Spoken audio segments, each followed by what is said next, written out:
최근 11월 1일부터 21일 동안 다니엘 기도회가 진행되었습니다. 3주간 많은 사람들이 참여해 하나님의 은혜를 경험했습니다. 강사들이 나누는 간증들을 들을 때마다 마음이 울리기도 하고 도전이 되는 귀한 시간이었습니다. 강사들의 말씀 중에 고난을 경험하며 이겨내는 사람도 있었고, 현재 그 고난을 터널을 건너는 자들도 있었습니다. 이 모든 간증자들에게는 한 가지 공통된 질문이 있었습니다. 그것은 바로 하나님이 진짜 계신가? 라는 터널을 모두 경험한 사람들이었습니다. 고난의 어려움 가운데 하나님의 살아계심이 느껴지지 않으며 왜 나에게 이런 고난이 오는가? 라는 절규가 꼭 있었습니다. 이와 같은 상황은 현재 삶을 살아가는 우리에게도 여전히 적용됩니다. 고난의 터널이 끝난 것 같지만 계속 우리를 괴롭히고 있습니다. 코로나가 다시 확진자가 늘었고요. 또 경제가 더 어려워지고 있습니다. 자녀의 문제가 마음대로 되지 않습니다. 건강이 마음대로 되지 않습니다. 재정의 압박도 계속적으로 몰려옵니다. 때론 기도할 힘도 잃어버립니다. 이럴 때 우리는 이야기합니다. 하나님이 진짜 계시나? 아니면 그냥 덤덤해집니다. 어떤 사람은 얘기합니다. 도대체 하나님이 어디 계시나요? 이렇게 소리치기도 합니다. 그러나 고난 가운데 우리가 발견하는 것은 하나님께서 가장 선한 길로 인도하시고 다스리신다는 것, 바로 하나님의 섭리를 발견하게 됩니다. 하나님의 섭리는 하나님께서 지으신 모든 피조물이 가장 거룩하고 지혜롭게 보존하며 다스리는 겁니다. 시편 기자는 이렇게 이야기합니다. 우리 시편 145편 7절 말씀 같이 읽겠습니다. 여호와께서 그 모든 행위에 의로우시며 그 모든 행사에 은혜로우시도다. 아멘. 하나님께서는 전능하신 분이십니다. 오직 하나님만이 가장 좋은 길로 인도해 주시는 길잡이가 되어 주십니다. 근데 하나님의 섭리가 가장 잘 나타나는 성경이 있는데 바로 에스더입니다. 에스더서는 성경의 66권 중에 하나로 정경으로 넣을 건가 말 것인가에 대해서 가장 논쟁이 많았던 책입니다. 종교개혁자 루터는 이렇게 얘기했습니다. 그의 책 식탐좌담이라는 책이 있는데요, 거기서 에스더서는 아예 존재하지 않았으면 좋았을 것이라고 말할 정도였습니다. 에스더서는 신약과 구약에 인용이 한 구절도 되지 않습니다. 또 하나님이라는 이름이 전혀 사용되지 않습니다. 다시 말해 하나님의 개입하심이 직접적으로 보이는 것이 없어요. 그런데도 1세기 후반부터 에스더서는 지금처럼 똑같이 66권 중에 한 권으로 남아 있습니다. 왜 그럴까요?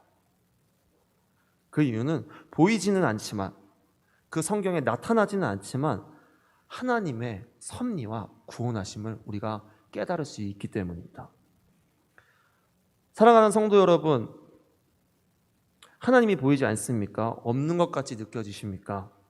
우리의 감정과 상관없이 지금도 여전히 하나님께서 다스리고 구원하십니다. 하나님의 섭리를 기억하십시오. 오늘 이 시간 말씀을 통해서 하나님의 섭리를 깨달아 세상에서 하나님의 선하신 뜻을 이어가고 이루어가는 주님의 자녀 되길 예수님의 이름으로 축복합니다. 같이 한번 따라하겠습니다. 반드시 일하십니다. 에스더서의 배경은 이스라엘 땅이 아닙니다. 페르시아에서 시작합니다. 그들은 바벨론을 멸망시키고 메대 그리고 바사라는 제국을 연합하여 페르시아라는 대국을 이뤘습니다. 근데 그 나라에는 많은 인종들이 있었습니다. 유다인이죠. 유다인은 매우 미미한 족속이었습니다. 그런데 이 미미한 유다인에게 위기가 생겼어요. 고위 관직, 2인자죠. 2인자였던 하만이 자신에게 절하지도 않고 무릎을 꿇지 않는 유다인 모르드게를 보고 화가 났습니다. 화가 나니까 그 사람만 죽이자가 아니라 그 민족을 다 멸해버리자라고 이야기합니다. 그래서 나무를 만들고요, 이제 매달 준비를 합니다. 다 됐습니다. 완벽합니다. 그 상황에 모르드게와 유다인들은 대성통곡하면서 울기 시작합니다. 이렇게 가장 큰 위기의 순간에 갑자기 반전이 일어납니다. 그게 바로 본문 1절부터 5절입니다. 우리 1절부터 5절 다시 한번 다 같이 읽겠습니다. 시작. 그날 밤에 왕이 잠이 오지 아니하므로 명령하여 역대일기를 가져다가 자기 앞에서 읽히더니 그 속에 기록하기를 문을 지키던 왕의 두 넷이 빅다나와 데레스가 아하수에로 왕을 암살하는 음모를 고발하였다 하였는지라. 왕이 이르되 이 일에 대하여 무슨 종계와 관작을 모르드게에게 베풀었느냐 하니 측근 신하들이 대답하되 아무것도 베풀지 아니하였나이다 하니라. 왕이 이르되 누가 뜰에 있느냐 하매 마침 하만이 자기가 세운 나무에 모르드게를 달기를 왕께 구하고자 하여 왕궁 바깥뜰에 이른지라. 측근 신하들이 아뢰되 하만이 뜰에 섰나이다 하니 왕이 이르되 들어오게 하라 하니. 아멘.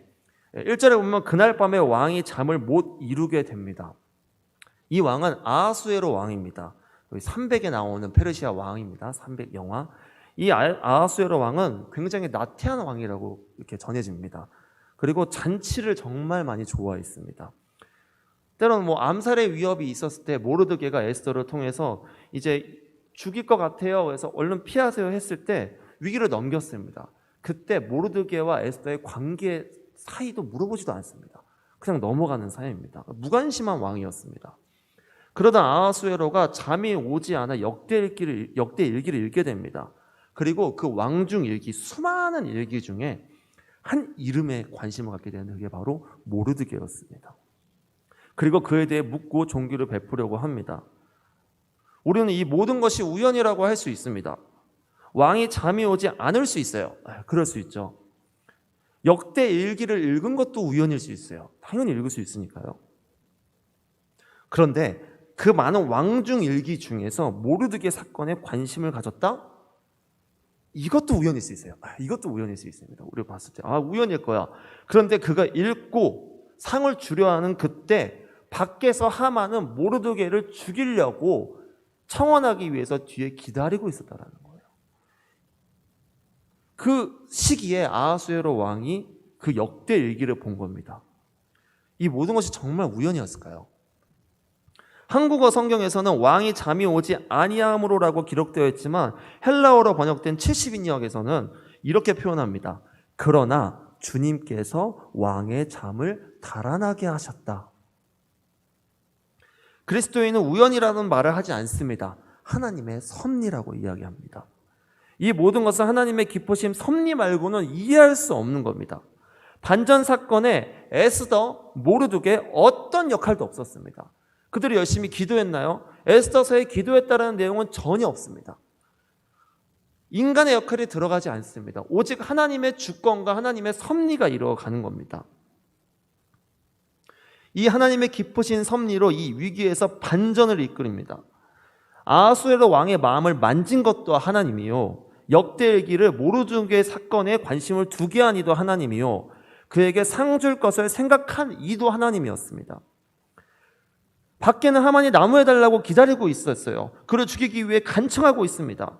역대일기를 읽다가 넘어갔을 수도 있어요. 모르드게 사건을 읽지 못하고 넘어갔을 수도 있고 그 전에 있을 수도 있어요. 근데 딱 그 부분 하필 전날이었으면 그냥 넘어갔을 수 있습니다. 다음 날이었어도 넘어갔을 수 있어요. 근데 하나님의 신의 한 수, 그 시기에 하나님께서 택하시고 그 위기를 넘기시고 반전으로 구원을 이루시는 하나님의 역사를 우리가 볼 수 있습니다. 사랑하는 성도 여러분, 우리는 선택을 통해 살아갑니다. 수많은 한국교회 가운데 특별히 인천, 특별히 이 검단, 이 불로동, 이 교회 가운데 우리 불로교회에 부르셔서 예배드리게 하시는 것, 이것이 과연 우연일까요? 사랑하는 아내와 남편을 만나 이쁜 자녀를 낳고 하나님 안에서 귀하게 양육하는 것, 이게 과연 우연일까요?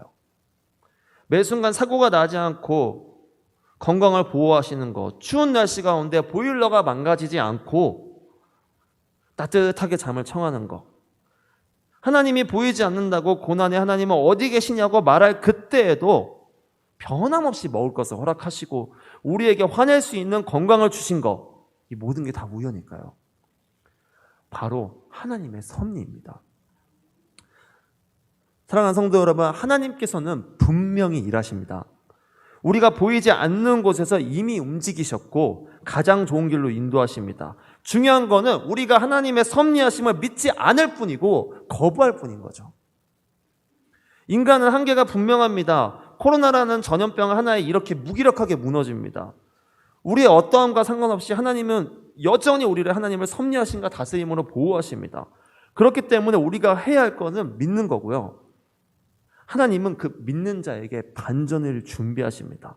또한 복음도 반전을 준비하십니다. 코로나19로 인해 비대면 예배 그리고 비대면 수업이 공용화되어 일종의 언택트 시대라고 이야기합니다. 만나지 않는다는 거죠. 그런데 시간이 지나면 지날수록 언택트 기술이 인간을 대체하지 못한다는 것을 느끼는 사람들이 최근에 많은 것 같습니다. 그러면서 2021년 트렌드 코리아라는 책에서 새로운 시대의 한 표현으로 휴먼 터치를 말했습니다.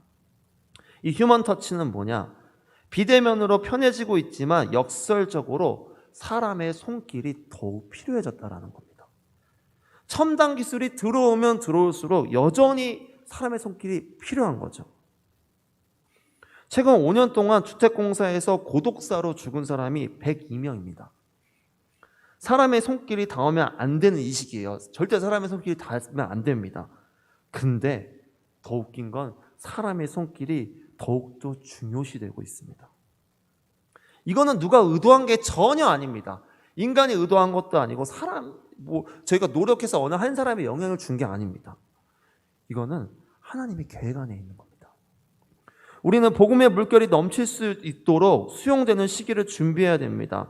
손길이 필요한 것에 갈 준비를 해야 합니다. 비대면 가운데 직접 움직여야 하나요? 아닙니다. 방법은 여러 가지가 있죠. 전화를 하든 화상통화를 하든 문자를 하든 어떤 방법이든 간에 말씀을 따라 내 이웃을 내 몸과 같이 사랑하는 거, 그게 바로 우리에게 필요한 겁니다. 사람의 손길이 곧 사랑의 손길이 되어 전도와 선교가 제한된 이 시기에 놀라운 반전이 이루실 것입니다라고 우리가 고백하는 믿음을 가지시길 예수님으로 축복합니다. 우리 다 같이 한번 따라하겠습니다. 반드시 무너집니다.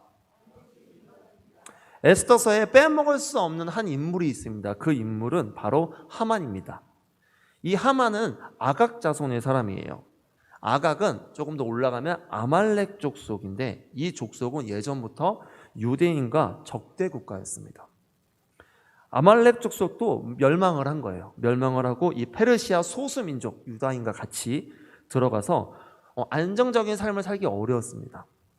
근데 유일하게 이 하만이라는 사람은 2인자까지 올라간 거죠. 하만은 부유했습니다. 그의 지위를 유지하는 힘도 있었어요. 근데 이 힘을 유지하기 위해서는 희생양이 분명히 필요했어요. 희생양. 그 중에 유다인 모르드게가 보인 겁니다. 그리고 그를 죽이기로 했습니다. 그의 민족까지 멸하려고. 전통적으로 나의 적대국 국가인데 한번 멸해보자 라고 왕에게 조서를 제안하고 유다인을 죽일 철저히 계획을 짰어요. 그의 인생 가운데 오르막밖에 없습니다. 왕도 자기를 좋아합니다. 왕후가 불렀습니다. 자신의 잔치에 초대해서 자신을 높여줍니다. 그가 가장 높은 자리에 올라가 있을 때 모르드게에게 나무를 달기 위해 간 겁니다. 우리 6장 6절부터 9절까지 같이 한번 읽어보도록 하겠습니다. 시작. 하만이 들어오거늘 왕이 묻되 왕이 존귀하게 하기를 원하는 사람에게 어떻게 하여야 하겠느냐. 하만이 심중에 이르되 왕이 존귀하게 하기를 원하는 자는 나 외에 누구리요 하고 왕께 아뢰되 왕께서 사람을 존귀하게 하시려면 왕께서 입으시는 왕복과 왕께서 타시는 말과 머리에 쓰시는 왕관을 가져다가 그 왕복과 말에 왕의 신하 중 가장 존귀한 자의 손에 맡겨서 왕이 존귀하게 하시기를 원하는 사람에게 옷을 입히고 말을 태워서 성중거리로 다니며 그 앞에서 반포하며 이르기를 왕이 존귀하게 하기를 원하시는 사람에게는 이같이 할 것이니라 하게 하소서 하니라. 아멘. 왕이 존귀하게 하기를 원하는 사람에게 어떻게 할까라는 그 질문에 하만은 생각을 해요. 존귀하게 할 사람이 나 말고 누가 있어? 나밖에 없네. 그리고 그는 이야기합니다. 왕복과 왕관께서 왕에 타는 말을 줘서 사람들 앞에 높여주십시오.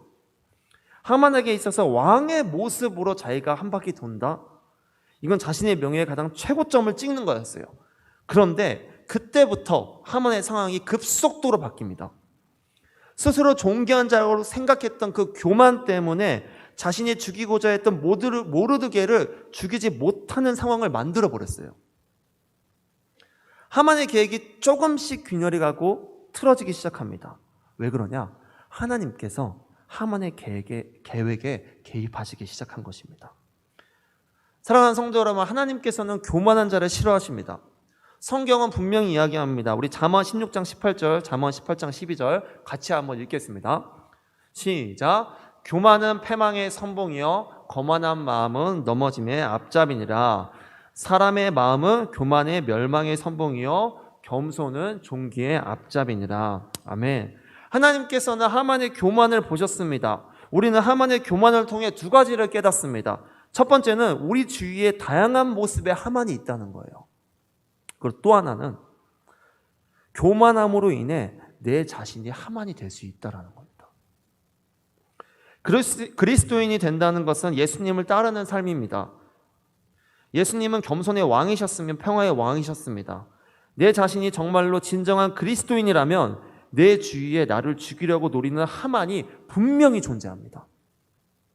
그 하만이 가족일 수도 있고요, 원수일 수도 있고 친구일 수도 있고 환경, 상황, 돈일 수 있습니다.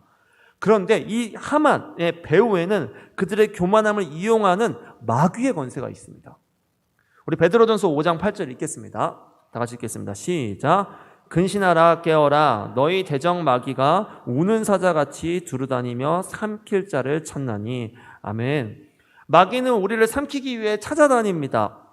예수님의 공생의 기간에서도 하만은 늘 존재했습니다. 사단은 예수님을 괴롭혔습니다. 그리고 자신이 최고의 위치에 오르고 예수님을 멸할 수 있는 최고의 무기를 준비했습니다. 그게 바로 나무에 매다는 십자가형이었어요.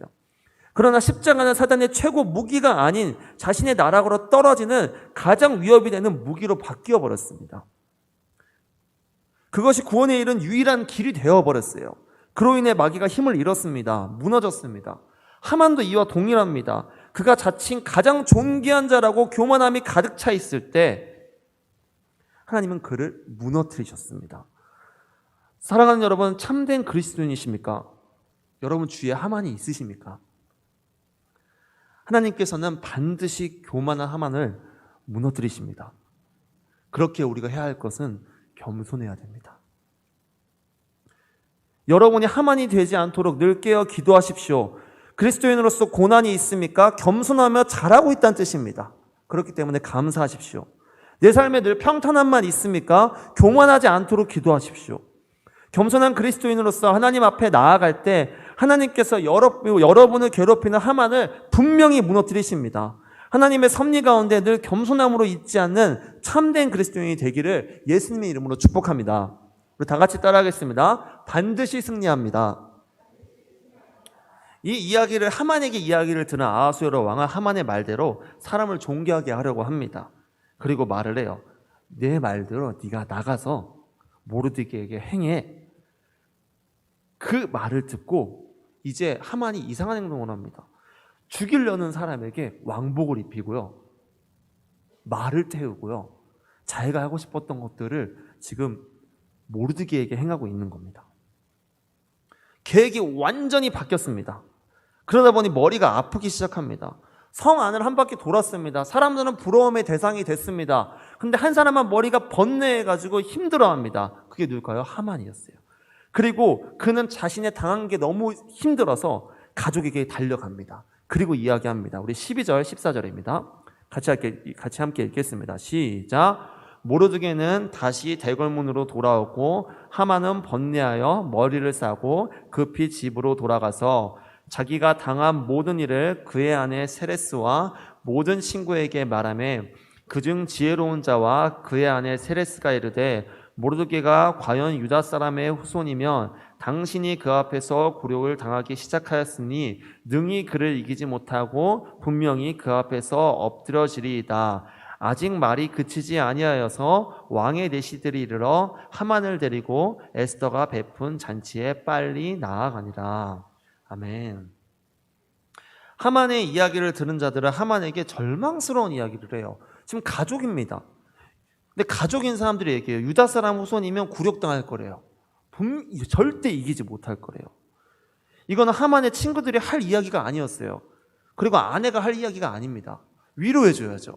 아이고 우리 남편 힘들었겠어. 위로해주지 않으면 안 되면 남편은 아내 사랑을 먹고 자라는데요. 근데 안 그러고 있는 겁니다.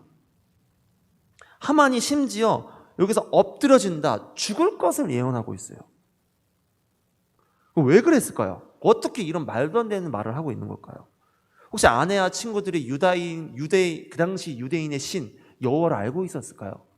알고 있었는데 둘 다 망한 그 민족의 신을 믿을까요? 아니라는 거죠. 그리고 남편의 마음이 번민하고 있을 때 저주하고 또 뭐라고 하는 사람은 절대 없습니다. 그렇게 한 이유는 딱 한 가지밖에 없어요. 바로 하나님의 간섭입니다. 하나님의 간섭. 가끔 하나님은 악인들의 입을 통해 나타나신 적이 있습니다. 거짓 선지자 발람도 예언을 했으며 대제사장 가야바도 예수님의 대속적 죽음을 예언했습니다.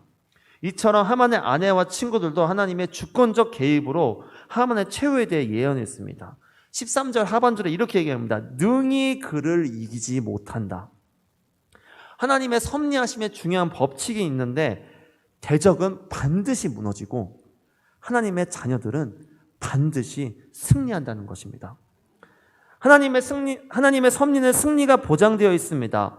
내 앞에 하만이라는 대적이 있더라도 결국 결과는 똑같습니다. 하나님께서 구원하시고 승리를 선포하게 됩니다. 그리스도인의 삶은 승리의 삶입니다. 승리가 보장된 싸움은 정말 멋진 일이에요. 아무리 싸우고 힘들어도 이긴다는 거잖아요. 어제 야구 한국 시리즈가 끝났습니다. NC 다이노스가 우승으로 마쳤어요. 우승한 사람들이 서로 껴안고 엄청 승리를 자축하더라고요. 근데 우승한 팀은 우승 세레모니를 해요. 이제 잔치처럼 이제 즐기는 거죠. 이는 우승을 기념하는 사람, 우승을 한 사람만 그를 경험할 수 있습니다. 근데 이 자리가 마치 잔치 자리 같아요. 아, 이겼구나, 승리했구나 하는 잔치 자리 같습니다. 근데 에스더에서는 다양한 잔치 자리가 나옵니다. 잔치라는 단어가 성경에 65번밖에 안 나와요. 그런데 그 중에 21번이 에스더서에 다 나옵니다. 그 9장 안에. 1장부터 5장까지 잔치 계속 나옵니다. 근데 이 잔치 자리는 왠지 보기에 악인들이 엄청 형통한 것 같아요. 악인들 말 잘 되는 것 같습니다. 그러나 오늘 본문 6장 이부터는 반전이 이루면서 지금 7장의 잔치는 하만의 승리가 아닌 죽음으로 인도하는 잔치가 되어버립니다. 그 이후의 잔치는 모르드게의 승리의 잔치, 유다인의 구원의 잔치가 됩니다. 이스라엘 사람들은 지금도 이를 기념하여 이 날을 부림절이라고 이야기합니다. 우리 에스더 9장 22절 다 같이 한번 읽겠습니다. 시작. 유다인의 대적에게서 벗어나서 평안함을 얻어 슬픔이 변하고 기쁨이 되고 애통이 변하여 길한 날이 되었나니.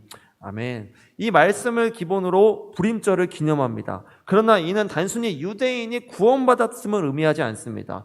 모든 하나님의 백성인 우리에게도 희망을 줍니다. 마지막 때에 우리의 모든 하만, 대적에게서 벗어나 영원한 기쁨과 평안과 안식을 누리는 영원한 부림절을 누리게 되는 겁니다.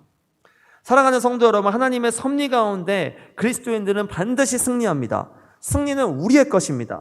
선한 싸움에 의의 면류관이 준비됩니다. 승리를 놓치고 싶지 않으십니까? 늘 예수 안에 거하십시오. 섭리를 믿으십시오. 겸손하십시오. 대적이 나에게 달려올 그때에도 하나님께서는 분명히 일하십니다.